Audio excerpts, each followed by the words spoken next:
Hello, you've tuned into State of Southasia, a podcast from Himal Southasian, where we have the best minds on the region to unpack crucial issues affecting our politics, cultures, environments, and societies. I'm your host, Nantara Narayanan.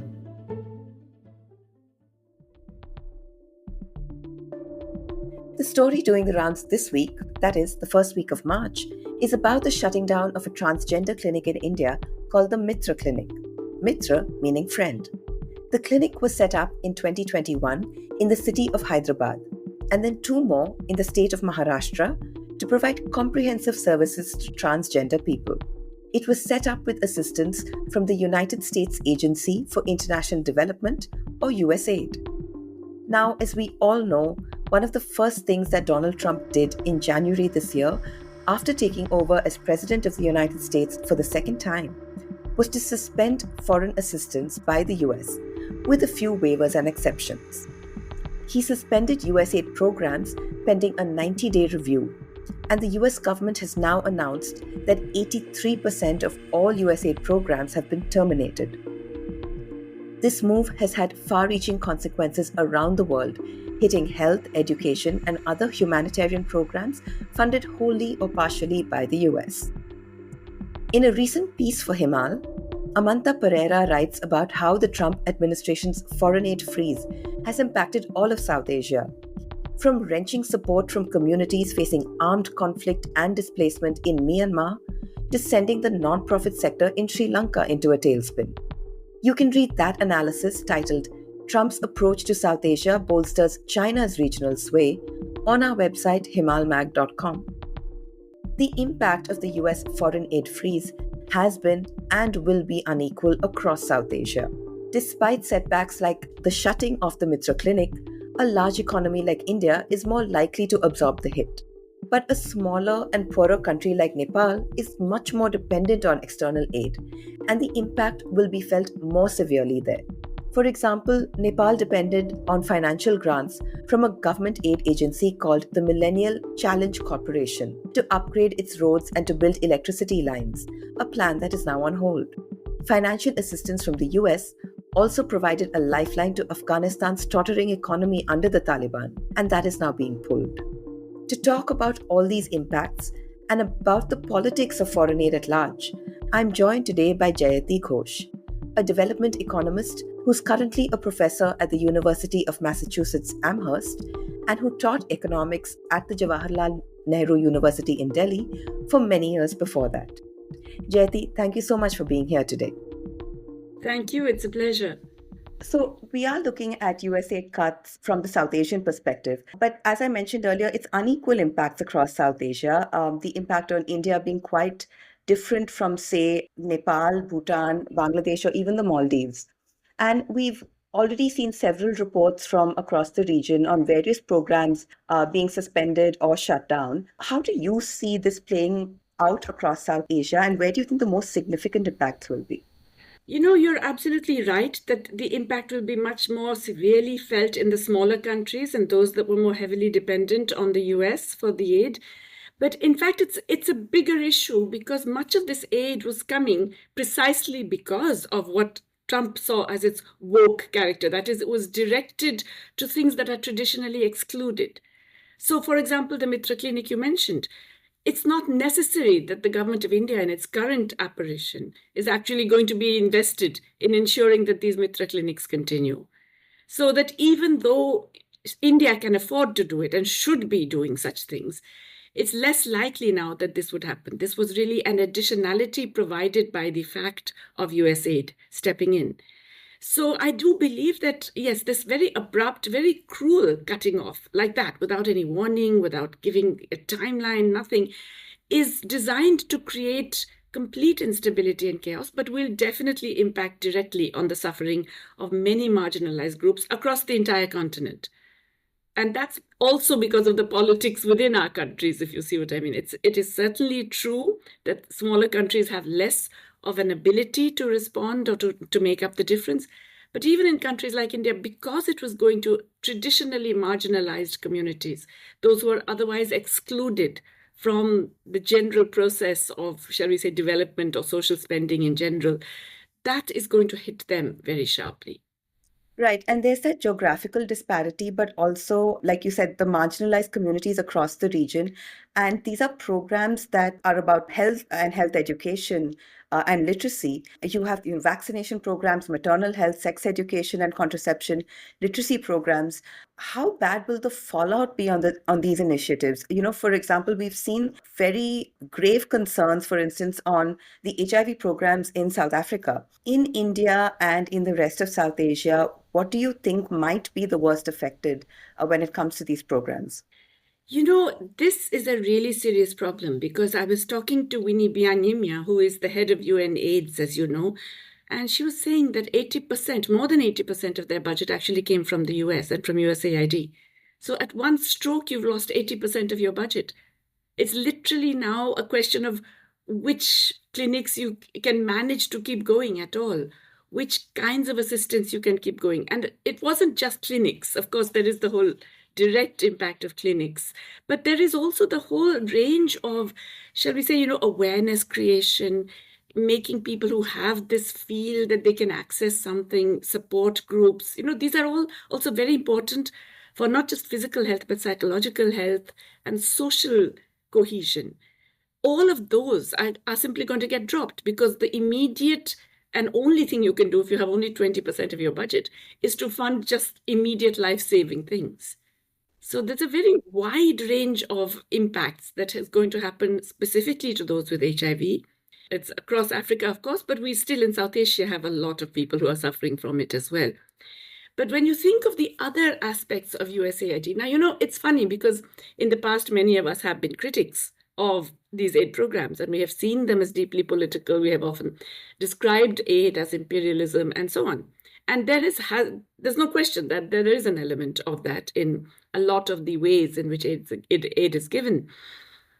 But in the last decade, shall we say, USAID in particular, a lot of it went into the UN, funding various UN systems, the World Health Programme, and various others.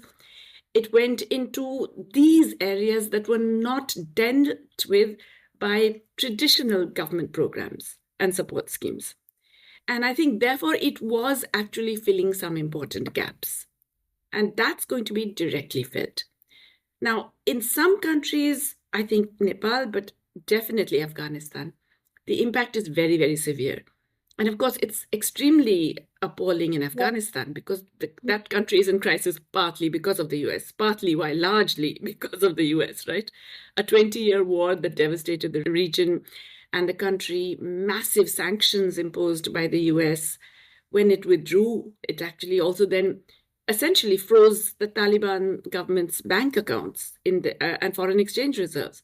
And so any little dribbles of aid that it's provided are, I would say, not even part compensation for the immense damage that has been caused by the US. And Jyoti, we'll come in a moment to the politics of aid, that larger question. But I just want to focus on the current moment again. There is this factor of the suddenness of the announcement that you mentioned, which is very different from what's happened in the past. For example, when the UK announced in 2013 that it would stop aid to India by 2015, it gives some time for adjustment, for looking for alternative sources for programs that it wants to continue. This decision coming from the US now, governments and NGOs have money for their programs one day and the next day it's just gone. So, we know that some programs don't have a choice but to shut down. But again, the larger ecosystem of this kind of work, what is the impact?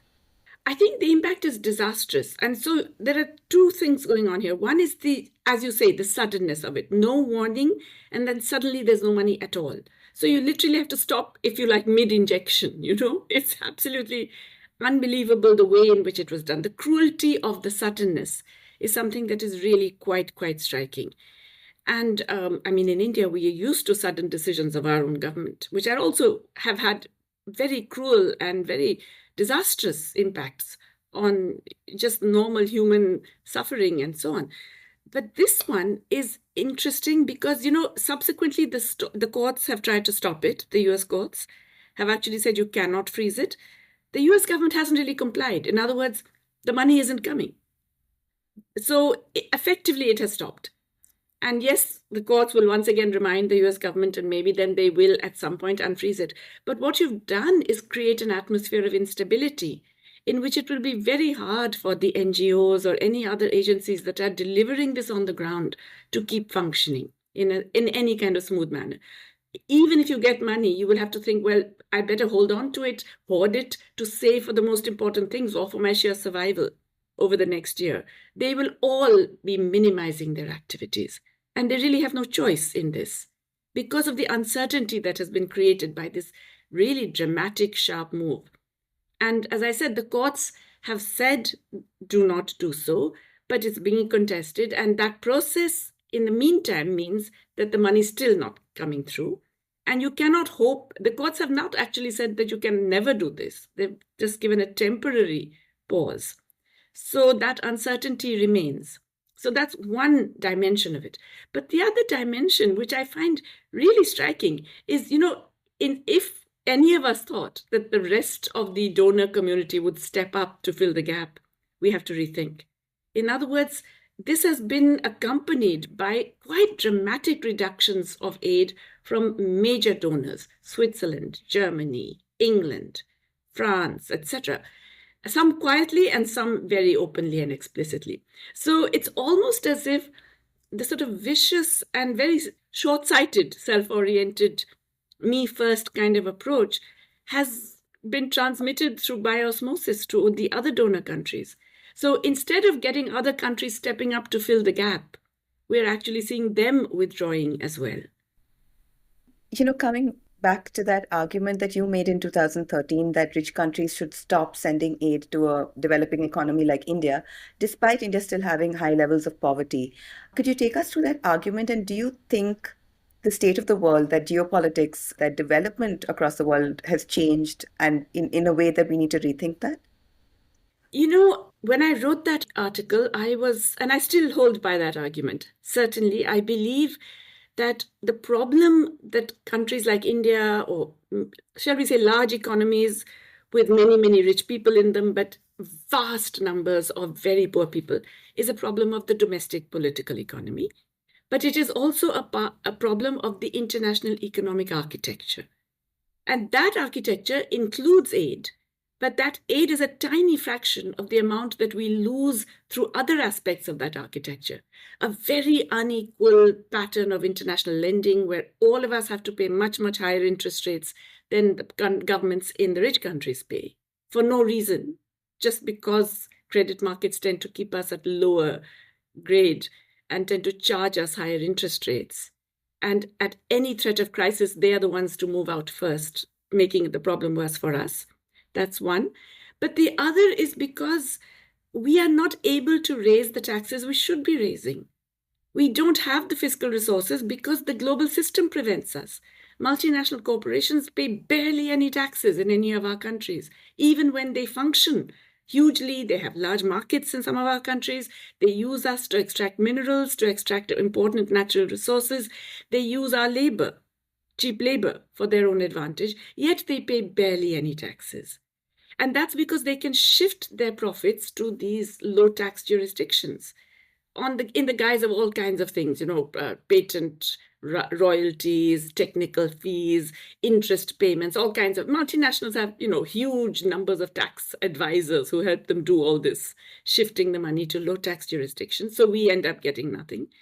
And because we are unable to tax our extreme wealthy, like the very, very rich people, because they can put their money in tax havens. And those tax havens are not just in some islands in the Caribbean, the way it's often presented, right? Panama, etc. They're mostly in the rich countries. They're mostly in the US, in UK protectorates like Guernsey Islands and the Caribbean islands that the UK controls, or in the Netherlands, an island. So it's that architecture which is preventing us from actually raising our own resources and making us continuously dependent on aid. A large part of that aid comes with very high strings attached. Either you have to use the contractors from that nation or the consultants from that nation and so on. There was one estimate for the UK that 90% of the aid the UK was providing was actually going back to consultants in the UK. So, there are these aspects of aid which we have to be very wary about. And I personally do believe that what developing countries as a group, what we should be demanding, and certainly in South Asia we should be demanding, is an architecture that enables us to raise our own resources. And that's important in two ways. It's important not only because obviously we have to be able to stand on our own feet and find, within us the required resources to ensure our own citizens a decent life, but also because the world has become much more unreliable, unstable, and, shall I say, unforgiving. There is an almost complete lack of global solidarity. And we saw that during the pandemic, right? When the rich countries were hoarding vaccines, not allowing their own companies to share the technology, not forcing them to share the technology, and then grabbing whatever was available, like the little boy at the party who tries to eat up all the cake, So I think we, developing countries as a group, we have to realize that we need to rely on each other. And we have to create coalitions of like-minded countries. And we have to force our own domestic politics also to be much more progressive in terms of recognizing the needs and the rights of every person in the country. In recent years, we've seen this happen in India and certainly in other countries of South Asia as well. But there has been a shrinking of the NGO sector, largely through funding cuts that have been enforced in one way or the other, which in turn impacts civil society and activism. Is this going to make that worse? Is it going to shrink that space further? I think, unfortunately, yes, in the short term, I don't see it making things better. It will make it worse. And it will also embolden those of our governments that have become much more restrictive and oppressive. So yeah, that's bad news for sure, for everyone in the world, in the rich countries, in the middle income countries, in the poor countries, everywhere. It's bad news. But, I think we have to also, often when I'm feeling very depressed about the state of my country, and let's say also a large part of the region, I remember that despite everything, things can turn around very quickly. Think of Sri Lanka, for example. They did this amazing Aragalaya, this peaceful protest for so many months at great personal suffering in response to massive economic crisis, but also at great personal suffering. And they did it peacefully, and they managed to get rid of some very hated dictatorial people. But then they ended up with the same thing again, right? It was an even worse scenario where, if you like, a puppet regime representing the previous rulers and the previous elites was in place, and with IMF conditionality could actually impose even worse conditions on the same people. And I do remember visiting Sri Lanka shortly after that. People were very depressed. They said, we did all that for what? Look at our conditions now. But then you have elections, and you have elections in which you have an unpredictable but unprecedented outcome. And I think this is really the will of the people. I'm hoping that the new government steps up to that task. But the great thing is that this is a government that realizes that it comes entirely from civil society. It's not any of the traditional parties, traditional elites. It's not just the president. It is the new party that has taken over 2/3 majority in the parliament and is running the government today, who are all people who recognize the very critical role of civil society, of NGOs, and of all that political space. So things can change. I'm hoping, in Bangladesh, the signs are much more mixed. It's very complicated what's going on. But, again, if you had told me a year ago that that government would be overthrown, I would not have believed it. So, things can change, often much more quickly than we anticipate. But I just like to take a quick moment to remind our listeners that Himal brings you important South Asian perspectives of global stories. Check out our new series called Pills, Perils, Profits, which is an investigation into South Asian pharmaceutical manufacturing and exports. Read about how deadly Indian cough syrups in the Gambia and beyond indicate shocking disparities in drug regulation for the world's rich and poor, with the World Health Organization failing to protect vulnerable countries. It takes a lot to do this kind of independent investigative journalism, and we rely on listeners like you. You can support the magazine by becoming a paying patron. Click on the link in the episode notes or go to our website himalmag.com and click Support Himal. You can also sign up to our newsletters to keep up with our latest stories, events, and more. Now back to our conversation with Jayati Ghosh. Well, before you ask me your next question, I want to actually completely support what you just said.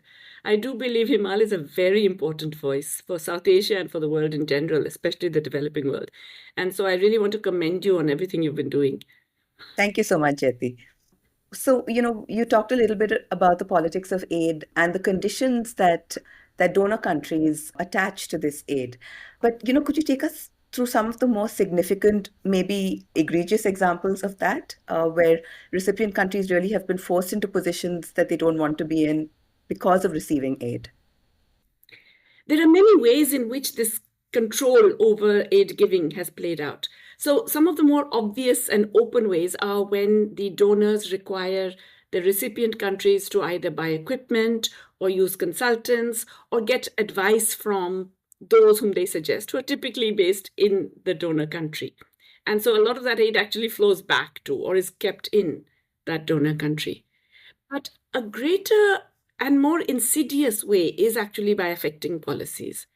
And so a significant part of aid, and that was one of the reasons why US aid was seen as a problem in the past, especially, but why a lot of European aid also has this, is sort of devoted to changing the policies of recipient countries. And that includes encouraging the foreign direct investment by easing the rules and regulations for it, forcing countries to develop local bond markets. I understand Nepal, which really should not be doing that, is being asked to float international sovereign bonds. And we all know how that helps Sri Lanka. It's got them into the most terrible soup imaginable, right? And Nepal, at a lower level of development, can afford it even less. Yet donors are saying this is the kind of way you should be choosing to progress, to get into the sort of group of developed countries and so on. So changing the policies has been a very important example. I remember, this is now several decades ago, 2 decades ago, I was in a Farmers Welfare Commission in the state of Andhra Pradesh. And they had received, the government of the Andhra Pradesh then had received a lot of aid from the UK designed to assist its domestic state government policies, including for agriculture. There was a farming crisis and a massive increase in the suicides of farmers because of the fact that agriculture was no longer viable.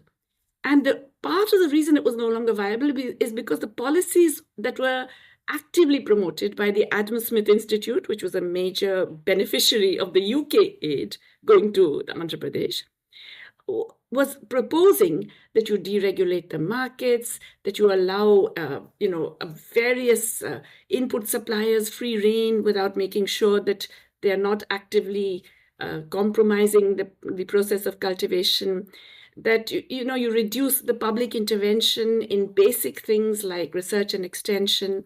You don't provide adequate marketing facilities to get them the right price for their output, a whole range of things which are associated with neoliberal policies, which were pushed actively by the aid donors, in this case specifically the UK, and operating through the Adam Smith Institute.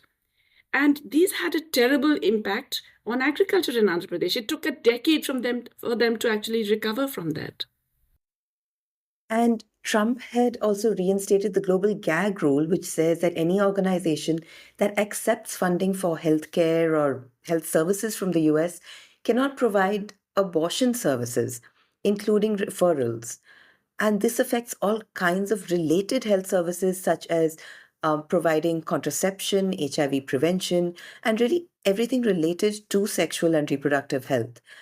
But I'd also like to ask you about the many conspiracy theories about the role of USAID and what it's been doing, some originating in the US itself, and some that sprout up from countries like India. There was a lot of muddying of the waters recently when a political fight erupted between India's ruling BJP and the opposition Congress Party, when Trump said that US aid had funded a voter turnout program in India when he was probably referring to a program in Bangladesh. How would you tell people the distinction between a bad or unfortunate condition of accepting aid and a false perception of what foreign aid does? Yeah, that is the problem. And of course, the Indian government has got expert at this, at seeing a foreign hand every time there's anything critical of its own actions. So even if an Indian citizen, a domestic resident like myself, says something critiques a policy of the Indian government, they will say foreign hand when it doesn't suit them.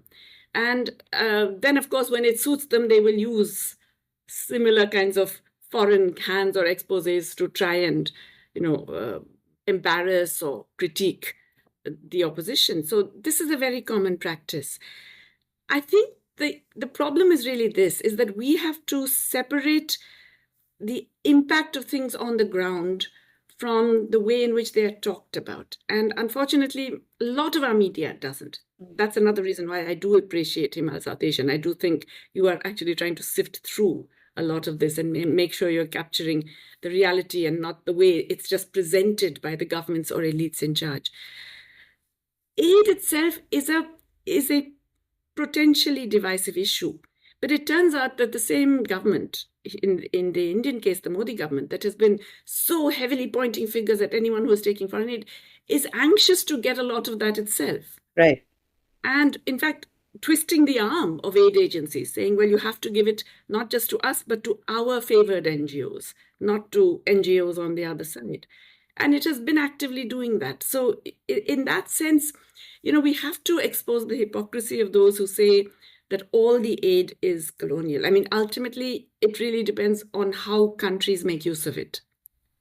Jayati, there's a lot of talk also about how this will be an opportunity for India and China to step into the vacuum that the US might leave behind if it cancels or scales down US aid. What do you make of this? Is there really that opportunity? I think there is, yes. I think there is absolutely an opportunity. And it's not just India and China. I mean, China for sure, simply because it has these huge reserves. It does want to diversify its portfolio. It has shown over a decade, until about 2018, that it can really step up and dramatically increase its aid and loans to developing countries. It has the Belt and Road Initiative, which can provide a framework for wider spending. So yes, China can definitely and probably will step up, not to the full extent, but to some extent. Okay, that's for sure. India is more complicated. India will try, but India, first of all, we have a current account deficit. We have reserves which are not that large, which we've been spending a lot just to prop up our currency at the moment. So contrary to what many might think, we're a large economy, but we're not a very strong economy. We're a fragile economy. And I think, yes, there will be some efforts at aid, which is, shall I say, within geopolitical interests of India, including in the region. But it's not going to be very large or significant. The other BRICS countries, again, certainly can step up, especially the BRICS Plus. I'm talking about the Middle Eastern oil-rich countries, which have huge reserves and could do a lot more. The difficulty is this, is that, let's say, for example, USAID in particular, increasingly, as I mentioned, it had been going to marginalized groups that the governments of those countries would have ignored otherwise. And I don't see any new aid coming from any of the BRICS Plus countries necessarily filling that gap. So again, if India and China were to step in some capacity or the other, I would say China first, and then maybe a little bit right. India, Brazil, So what are the implications of that for countries that really still need foreign aid to kind of shift away from countries like the US and the UK and turn towards China? First of all, I think there's no choice. There's no shifting away from. I mean, that's collapsing. In the US, there's a freeze. And even if they manage to keep some kind of freeze, it's not going to be more than, let's say, a quarter at most of what it was. So it's really not going to be a big player anymore. The UK, already there's a 40% cut. Yeah. Switzerland, already there's more than half cut. So, I think it's not a choice anymore. It's a reality. So how do we adjust to that reality? What's the immediate impact for aid? It is foreign exchange shortage. So you have to think of other ways of accessing foreign exchange, maybe bridge loans from countries like China or the Gulf states that have a lot of reserves and so on. What they will extract in return, we're not quite sure. But, those are the foreign exchange aspects. The other is that some of it doesn't necessarily require foreign exchange. This clinic that you mentioned, that we began the program with in India, it doesn't require dollars. It requires a compassionate government that recognizes that this is something that has to be done. So in a sense, that's our own political economy problem. You mentioned earlier that it is an opportunity for more South-South cooperation, but how likely is that to happen? I think it's very likely. And I would say it is cooperation. It's very interesting what's happening. In a way, the Trump regime is actually accelerating the decline of the US as a global hegemon. So this whole Make America Great Again, because it is so, naval focused, it's so navel gazing and self-oriented, and it doesn't care what it does to any of its partners, allies, previous, subordinate states, anything. It has created everywhere a search for alternatives. And so, there is real talk about whether Trump will seek to leave the UN or to drastically change it in significant ways and so on. I am wondering whether that's not an opportunity in a genuine way. Because you see, more and more countries are going to realize that the problems we have are global. They're not going to stop being global just because some people in the US say they're not global anymore or they're not problems anymore. Climate change is real. It's happening. It's impacting all of us. Potential pandemics, public health disasters, absolutely on the cards. Massive concentration of wealth at a global scale and inequality that permeates all of our societies. It's global. It's because of these massive multinational corporations and massive globally wealthy who can push their money around and so on. All of this requires international cooperation. There's no way you can do it without it. And as long as enough leaders recognize this, they have to go ahead without Trump. They have to actually forge alternatives. So yes, I think BRICS Plus, already we have seen that there are moves to get, if not a new currency, but definitely moves to get new trading arrangements, new forms of trade credit, new forms of protection against sudden shocks and all that. We're seeing a lot of that. The development of central bank digital currencies that would facilitate an exchange mechanism that doesn't rely on SWIFT, and the development of BRICS Clear, in that process. We have seen that start already. And that's because countries now realize that the US state, even under Biden, could do anything if it decided it didn't like you. It could illegally freeze your own assets in their country, which they've done for Russia, Venezuela, Iran, and a whole bunch of other countries, Cuba, etc.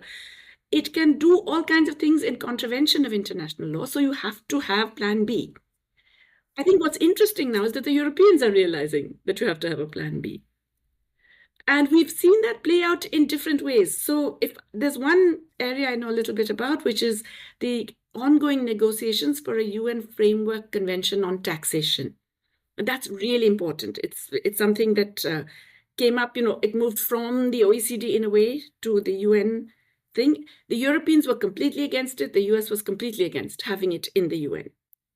Okay, and in fact, it was touch and go about whether they would even participate in these negotiations. The US has now walked out. Europe has not. And I think that's very important. I think the fact is Europe now realizes that you have to actually forge alliances beyond the US. You can't just sit back and get your defense and all other international economic needs taken care of under US leadership.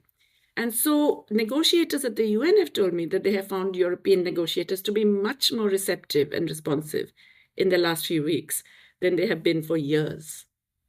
Right. Do we see this withdrawal of financial assistance from the US to South Asian countries? Does that worsen inequality within these countries? In the immediate term, yes, it does. Remember, though, that even so, a lot of USAID was going to US contractors and so on and so forth. In fact, increasingly in the last 2-3 years, most USAID and most European aid has been going to Ukraine, not to any of us.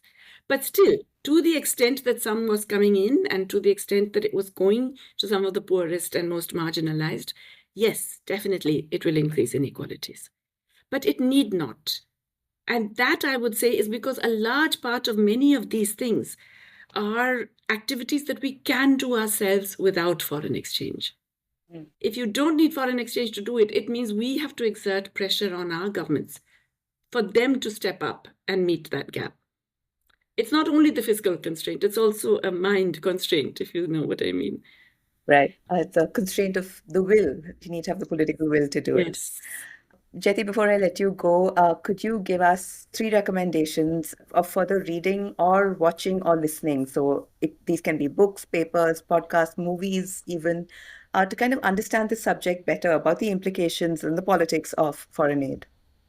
This is a very big issue. And, the thing is, way back when I was a young person, there was a book we all read by Teresa Hayter called Aid as Imperialism.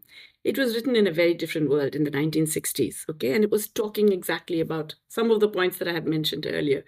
But it's a useful reread at this point, simply to remind us that it need not be that way, and it depends on what we make of it. But, it is a way in which we have to look at that as one of the ways that we must confront the current moment. There is a very interesting recent book by the African economist Carlos Lopez, and I think it's called The Self-Deception Trap. So Carlos Lopez was the head of the Economic Commission for Africa, and in that capacity and in other capacities, he had to do a lot of negotiations with the northern countries, European Union, US, and so on. This is his experience of those negotiations and how a deeply colonial relationship is inbuilt in that. And he's talking about the ways out of it for Africa, but I think they're absolutely relevant also for South Asia. Okay. So I would recommend Carlos Lopez, The Self-Deception Trap, as one of those possibly mind-opening books for those of us who have implicitly fallen into, this whole thing that, yes.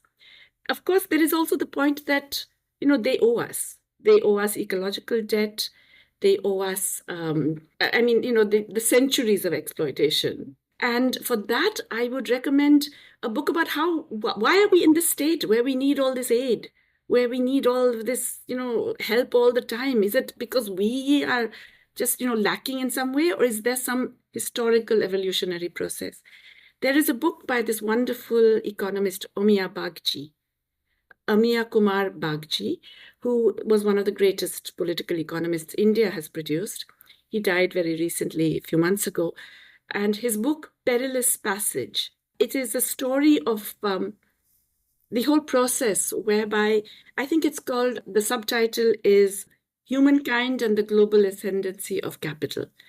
And it's really talking about what that has meant and why we are all, so many of us, the global majority countries, in this state of needing aid, despite all these years of independence, and what that has meant in terms of our own potential for development.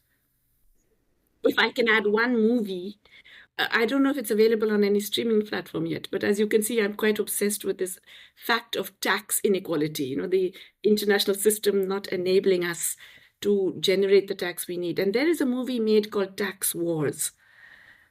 And it is by a Norwegian filmmaker, but it's showing, I know it's showing on Arte Cinema in Europe.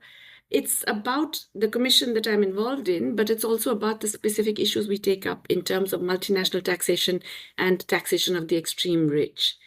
And it's a kind of fun way of trying to get across, like Star Wars, Tax Wars, of trying to get across some of the important issues. Right. That sounds wonderful. Jyoti, thank you so much for your recommendations, and thank you for making the time to be on the podcast today. It's been a great pleasure. Thank you for your questions, and please keep doing everything you're doing. That was Jayati Ghosh on the State of South Asia podcast. Go to our website, himalmag.com, to find more on the politics of aid in South Asia. For instance, you can read the 2023 photo essay that documents the impact of food aid withdrawal in Rohingya camps in Bangladesh. You'll find the link to that story and much more in the episode notes. Don't forget to tune in to the South Asia Review of Books podcast with Shweta Srikantan. Follow the Himal South Asian podcast channel on your podcast app to find all our latest episodes, and you can share, rate, and review them. You can also sign up for our newsletters to keep up with Himal's work. This episode was edited by Ritika Chauhan. We'll be back soon with another in-depth conversation on the next episode of State of South Asia with me, Nayanthara Narayanan. Thank you for listening, and see you then.